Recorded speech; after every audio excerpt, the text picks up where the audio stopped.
Couple of things. First, I wanted to get a little more clarity on my understanding of the inner being. What I get is that there is like maybe a vibrational clump that focuses into the physical universe, and that it has this sort of intentionality. Freedom, growth, and joy being the main ones, but it would be maybe engineering or art or literature, something like that would be along with that. And that those are specific vibrations that are basically unique to the individual. Is that a reasonable? Well, yes and no, and let us tell you the no part first. This physical environment is the arena. Your beeper is beeping. For editing purposes, we will just wait. They get letters. Why doesn't he turn off the beeper? He did. This physical environment or platform is the focusing mechanism that would call the engineer forth. But, of course, your inner being is aware of the calling. And so look at your physical world as the environment that is asking the question, and then see your inner being as a part of the source energy that is wanting to deliver the answer. And so that's why everything that everyone is asking for comes forth as this stream of energy. And so as your inner being then pours through you, sometimes there is that. For the most part, your inner being is this pure positive energy vortex through which you can access infinite intelligence. And the choosing of that which you are wanting to focus the energy toward is really done more in this physical environment than any of you want to acknowledge. In other words, you keep wanting the non-physical to be orchestrating on your behalf from the perspective of non-physical, and it is really not happening in that way. I remember, I think in one of the earlier tapes, that you were saying one of the things that the inner being, quote, gave up when it came into the physical was making the decision, that the decisions are made by the physical mechanism rather than the non-physical energy. Well, your inner being never gives up anything. Your inner being understands the laws of the universe perfectly and dances in perfect concert with them. And if we expressed it in that way, it was in an effort to assist physical humans in understanding that your inner being, or anything that you want to call that source energy, is not managing your life. Right. In other words, you're not puppets on a string. You are creators. So basically the inner being provides the energy for the focusing mechanism, and the focusing mechanism of the physicality, the perceptions, really choose the point of focus, and the inner being flows energy toward that. And also, we would like to broaden your understanding of inner being, because when we talk about inner being initially to you, here you are, you've been acknowledging the clumps that you call the physical individuals, and then we say there is an inner being part of you, and so right away you envision bloop, Casper the friendly ghost sitting on a cloud somewhere who acts as your inner being, and that's why you're calling it a clump of source energy. And we think it would be helpful for you to acknowledge that you have access to this stream of consciousness, but that is sort of where we started here this morning, isn't it? Yeah. We'll pose some questions for you and answer them as fast as we pose them. When I die, will my individuality be still known to me? Yes. Does that individuality exist in non-physical form even before my death? Yes. How, in vibrational harmony, is the physical me and that non-physical inner being part of me? And we say you have the potential of being united as one. How does that inner being, that energy of source that I'm calling my inner being, relate to the rest of all that is? And we say it is a part of it, and in the vibrational realm you can blend seamlessly. In other words, you would never be asking these questions from your inner being point of view, because it would be absolutely irrelevant to you what part of mass consciousness in the non-physical realm, how much of that you were making up in any moment. In other words, it's like, and this is a weak analogy, but it might get our point across, the radio is not limited to the signals that it can receive. The potential for receiving the signals is unlimited. And so your inner being is like that too. It is unlimited. It is not contained. It is not finite. And your questions sort of point more in that direction than it really is. Everything's in motion. So how can I get a handle on my inner being? Well, feel your inner being. Feel the focus of your inner being. You can feel. Our friend asked earlier about inspiration or intuition. And we say you can feel when you have managed to harmonize enough with your inner being that your inner being is focusing through you now. And that feeling of flow or that feeling of focus that you achieve in your physical body is the same feeling that you have as an inner being source energy. None of us are anything without something to focus upon. In other words, without the focal point, there is no culmination. And without that culmination, there is no true satisfaction. That is a necessary part of the focusing mechanism. That's why so often, as physical beings think about the non-physical as this nebulous soup, it is unsatisfying. And we say it would be unsatisfying to us too. In other words, no one wants to be a nebulous soup when you've learned to focus. Focusing is so much better, you see. Yes. Okay, so what I'm looking at is getting the physical vibration into alignment with the source energy vibrations, at which point I think it becomes blended, so to speak. And how would you go about that? One step at a time. By choosing a thought and feeling how it feels, and choosing a thought and feeling how it feels, and choosing a thought and feeling how it feels, until you begin getting on a trend, and then you choose thoughts that feel good, and then law of attraction kicks in, and then pretty soon you're as happy as your dog. One of my idiosyncrasies, whatever, is wanting to figure out how systems work. That's what I enjoy doing. And so I've been focusing for some time on understanding the human, inner being, spiritual system relationships. And that's where my focus is, and it's getting clearer and clearer.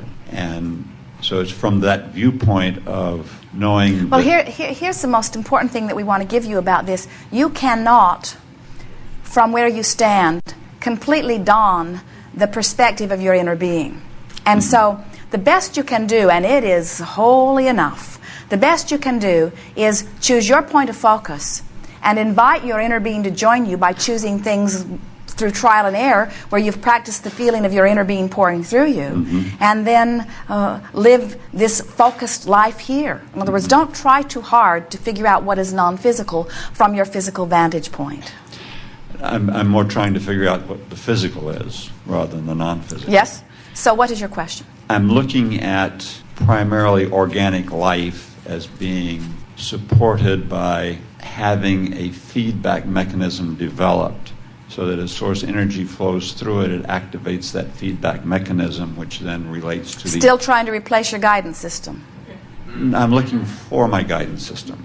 But your guidance system is not outside of you in a mechanism. It is within you. In other words, your emotions are not enough for you. Your emotions that are giving you incremental feedback of as much detail as you will allow yourself to feel. Why are you looking for something outside of yourself? We'll tell you. Okay, tell me. I don't know. Well, it is because as sensitive as you become, you are aware that there are others who are not aware of their guidance system, or who are wanting more evidential proof, or wanting some contraption. But the thing about that is those contraptions that you carry around on a moment-to-moment basis can be very unruly. I've shifted my focus from where I first started 4 or 5 years ago to looking at... What's new in your question today? Because we keep talking about this year after year. You say to us, I want a mechanism that will read my vibration and give me a reading on where I'm at. And we say to you, you have this within you. It is your emotional guidance system. Now, what is new in your wanting now? In other words, what is it? What made us choose you today? I thought it was my desire to find out more about how the feedback system works and creating evolution. Meaning? Well, it's like you get a desire, law of attraction brings a manifestation, you observe the manifestation, you focus on the manifestation, and you use your stored belief systems to see how that compares. And when it doesn't compare, you don't feel good, and you've got to do some allowing and refocusing. But I believe there is that feedback mechanism, and I think that's manifested down to the level of the cell. I think it's through all of the evolutionary process is based on this feedback mechanism of energy flowing through. But you're exactly right, because even the cell is having an experience, a comparative experience. Right. And even the cell, even though it wouldn't talk to you in the language that you're speaking to us, the cell is exuding preference, and the preference is being heard and responded to. But you're looking for something more complicated than it really is. In other words, it really is as simple as every request from every consciousness is immediately answered. And we think that what is causing you to feel stymied is that it is unfathomable to imagine a responder to all requests of that magnitude. In other words, it's almost impossible to get your thoughts around a stream of consciousness that has the ability to answer every request. But then you have to remember that this stream of consciousness is able to mine the details of your own leading edge experience. In other words, there are enough co-creators and co-conspirators and co-partners in your physical environment to satisfy anything that you have the ability to conjure. In other words, if this environment has the ability to cause you to conjure a desire, this environment has the ability to deliver to you that. And so the mechanism is ask, answer, allow. It is not more complicated than that. Now, we know as a mind who enjoys the nitty-gritty, you probably have figured out how electricity works by now. Not quite, but close. Well, work on that first, and then we'll talk about this, because it's, in other words, when you start talking about the currents or vibrations, it is the same thing. In other words, all of the laws of your physical universe that you have learned to harness and come to understand to some degree, it is not different from that. In other words, It is not different from that. That's true. I'm thinking now when they look at the thermocortical feedback loop, it's basically a feedback loop, and it has a governing mechanism that regulates the amplitude of the brain wave. And when that amplitude is high, then that particular characteristic is strong. When it's weak, it isn't. And if it's strong about something that makes you sick, then it doesn't feel good. So if you could moderate it. So it's a matter of moderating that brainwave frequency, and I'm thinking that. Well, here's the difference in what we are talking about. You're talking about finding a mechanism to moderate a brainwave frequency, and we are suggesting that by directing thought, you moderate the brainwave frequency. In other words, we think that the best way to conjure or control or change the frequency of a brainwave is to focus a thought, because that's what's causing the vibration to begin with. And while there are other things, in other words, you could stick your toe in a light socket and get quite a buzz, and you could say, I have been altered in some way, but it just isn't the same as directing thought. No, I agree with you 100%. I think the thinking is the most powerful tool that we have. Yes. And by monitoring how my thoughts affect my brain waves, I think I can make it a more powerful and direct experience. So what you're saying is you want a visual awareness of brain wave rather than a visceral awareness. In other words, you can feel the vibration of your brain waves and the harmony among them, but you would like a visual. And we do not think that that's a bad idea. Esther enjoys, as she is listening to the recordings, she enjoys looking at the waveform on the screen. And she has come to the place that she can see the word and recognize it by the way it looks. She can see a mic spike instantly. In other words, she will recognize the rattling of the paper. In other words, she'll see the little ripple on the screen and do her best to edit it out. She will see the clanking of the bracelets on the screen. In other words, all of those things. She can tell all is well. She can tell what a voice is. She can tell what an outside sound is. She can see the air conditioning rumbling. In In other words, and it's fun to be able to see things other than just hear them, just like it's fun to see things. And so if you are using the mechanism in order to see what emotion looks like, we think it might be fun to do. Pointless, but fun.